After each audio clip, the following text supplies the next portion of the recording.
Clip number 198۔ اس clip میں آپ قرآن پاک کی سورہ نساء کی آیت نمبر 87 سے 88 کی تلاوت، ترجمہ اور تفسیر قرآن صراط الجنان سنیں گے۔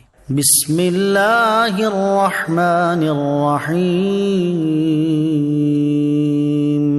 ترجمہ، اللہ کے نام سے شروع جو نہایت مہربان رحمت والا ہے۔ اللہ لا الہ الا ہو لَيَجْمَعَنَّكُمْ إِلَى يَوْمِ الْقِيَامَةِ لَا رَيْبَ فِيهِ وَمَنْ أَصْدَقُ مِنَ اللَّهِ حَدِيثًا۔ ترجمہ، اللہ ہی ہے جس کے سوا کوئی عبادت کے لائق نہیں، اور وہ ضرور تمہیں قیامت کے دن اکٹھا کرے گا جس میں کوئی شک نہیں، اور اللہ سے زیادہ کس کی بات سچی۔ وَمَنْ أَصْدَقُ مِنَ اللَّهِ حَدِيثًا، اور اللہ سے زیادہ کس کی بات سچی۔ ارشاد فرمایا کہ اللہ عز و جل سے زیادہ کس کی بات سچی، یعنی اس سے زیادہ سچا کوئی نہیں، اس لیے کہ اللہ عز و جل کا جھوٹ بولنا ناممکن و محال ہے، کیونکہ جھوٹ عیب ہے، اور ہر عیب اللہ عز و جل کے لیے محال ہے۔ وہ جملہ عیوب سے پاک ہے۔ امکان کذب کا رد۔ مسلمانوں کا عقیدہ ہے کہ اللہ تعالیٰ کے کسی کلام میں جھوٹ کا ممکن ہونا ذاتی طور پر محال ہے، اور اللہ تعالیٰ کی تمام صفات مکمل طور پر صفات کمال ہیں، اور جس طرح کسی صفت کمال کی اس سے نفی ناممکن ہے، اسی طرح کسی نقص و عیب کی صفت کا ثبوت بھی اللہ تعالیٰ کے لیے محال ہے۔ اللہ تعالیٰ کا یہی فرمان، وَمَنْ أَصْدَقُ مِنَ اللَّهِ حَدِيثًا۔ ترجمہ، اور اللہ سے زیادہ کس کی بات سچی، اس عقیدے کی بہت بڑی دلیل ہے۔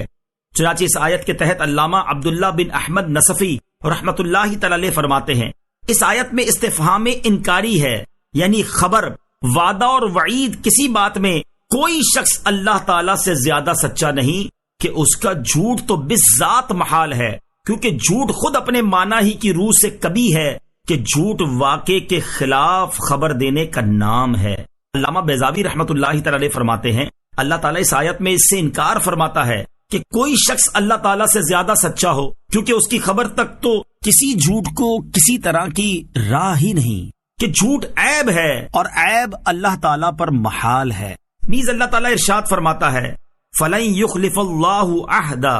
ترجمہ، تو اللہ ہرگز وعدہ خلافی نہیں کرے گا۔ اس آیت کے تحت امام فخر الدین رازی رحمۃ اللہ تعالی فرماتے ہیں، اللہ تعالیٰ کا یہ فرمان اس بات پر دلالت کرتا ہے کہ اللہ تعالیٰ اپنے ہر وعدے اور وعید میں جھوٹ سے پاک ہے، اور ہمارے اصحاب اہل سنت و جماعت اس دلیل سے کذب الہی کو ناممکن جانتے ہیں، کیونکہ جھوٹ صفت نقص ہے، اور نقص اللہ تعالیٰ پر محال ہے، اور معتزلہ اس دلیل سے اللہ تعالیٰ کے جھوٹ کو ممتنع مانتے ہیں، کیونکہ جھوٹ فی نفس ہی کبھی ہے، تو اللہ تعالیٰ سے اس کا صادر ہونا محال ہے۔ الغرض ثابت ہوا کہ اللہ تعالیٰ کا جھوٹ بولنا اصلاً ممکن ہی نہیں۔ شاہ عبدالعزیز محدث دہلوی رحمۃ اللہ تعالی علیہ اس آیت کے تحت فرماتے ہیں، اللہ تعالیٰ کی خبر ازلی ہے، کلام میں جھوٹ ہونا عظیم نقص ہے، لہٰذا وہ اللہ تعالیٰ کی صفات میں ہرگز راہ نہیں پا سکتا کہ اللہ تعالیٰ تمام عیوب و نقائص سے پاک ہے، اس کے حق میں خبر کے خلاف ہونا سراپا نقص ہے۔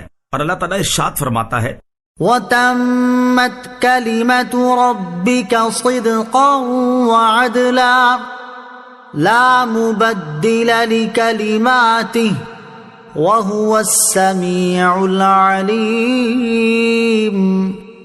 ترجمہ، اور سچ اور انصاف کے اعتبار سے تیرے رب کے کلمات مکمل ہیں، اس کے کلمات کو کوئی بدلنے والا نہیں، اور وہی سننے والا، جاننے والا ہے۔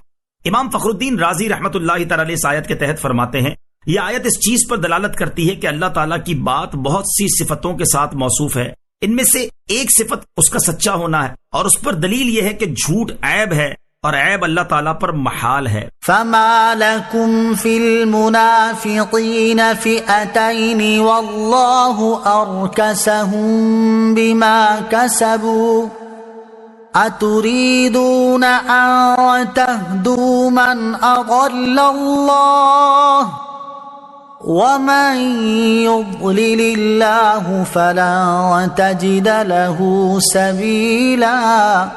ترجمہ، تو تمہیں کیا ہوا کہ منافقوں کے بارے میں دو گروہ ہو گئے، حالانکہ اللہ نے ان کے اعمال کے سبب ان کے دلوں کو الٹا دیا ہے؟